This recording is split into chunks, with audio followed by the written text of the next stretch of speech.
Watson, I'm going to shut up for 5 minutes. You've got the floor. I invited you on here to break down your big report, Global Warming Alarmist Calls for Eco-Gulags to Re-Educate Climate Deniers. Start from the beginning what this guy's calling for and finish up your points, because then you're going to post the article, UK proposes all paychecks go to the state first. Hit him hard, Watson. Tell us about this slime bag. You know, if there's too many people, he needs to go jump off a cliff instead of calling for us to be killed and calling for us to have bioweapons used on us. Watson? He advocates another world war. He says that another world war would be a, quote, a happy occasion for the planet. He says any dictatorship would be better than modern democracy. And that's State Department Memorandum 200. All he's stating is what's in all the government plans. Go ahead. He advocates killing defectives. He advocates that centralized government that exerts tireless control over the system. And now, the denial with this, some people, Alex, still don't get it. They think that, oh, it's just some obscure Finnish ecologist.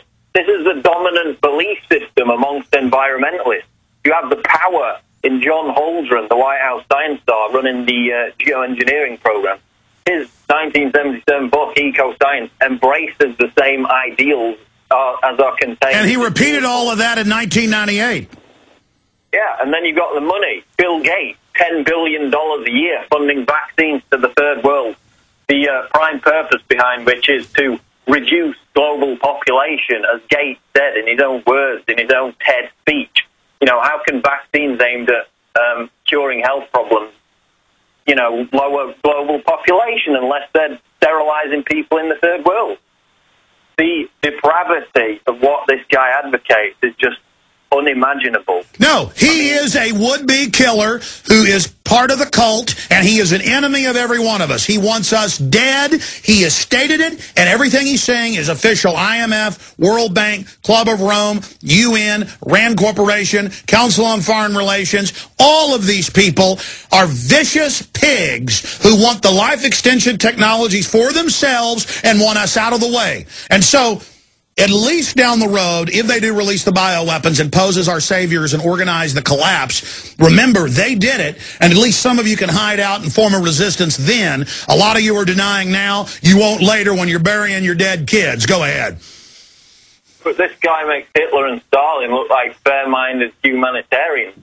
I mean, he says, who misses all those who died in the Second World War? Who misses the 20 million executed by Stalin? Who misses Hitler's 6 million Jews? You know, he's not couching it behind some liberal environmentalism. He's openly saying, look, I'm a Nazi. I'm a mass murder advocating Nazi. I want to kill 90% of you. And he's the hot Hollywood star of the sicko Greenpeace people and the rest of them. This is how they all talk. I mean, I was reading all these other headlines calling for basically the same stuff. Here's the deal, though. We have really razzed them by exposing their fraud, and that's why they say they're going public and that they want to start getting violent against us. And so, folks, all we can do is defend ourselves against these... Watson, go ahead. Just go ahead. Yeah, I mean... Keith Varnish, another top environmentalist, he wrote a book recently calling for acts of sabotage and environmental terrorism, you know, blowing up dams, demolishing cities, to return the planet to an agrarian age. His book was endorsed by NASA's Dr. James Hansen. And again, this Finnish ecologist, quote, everything we have developed over the last 100 years should be destroyed. I mean, Charles Manson didn't even go as far as this guy. Manson is now similar to this Finnish gentleman. Oh, he's now worshipped by them in mainstream news. He said 30 years ago, global warming cult killed 90%. He wrote songs for the Beach Boys. He was one of their gurus. But he still is, Alex. He's now, Charles Manson now has a following of environmentalists who preach his message that we need to kill 50 million humans. So in comparison, I guess this Finnish ecologist is, you know... The truth is, they're little spoiled brat control freaks.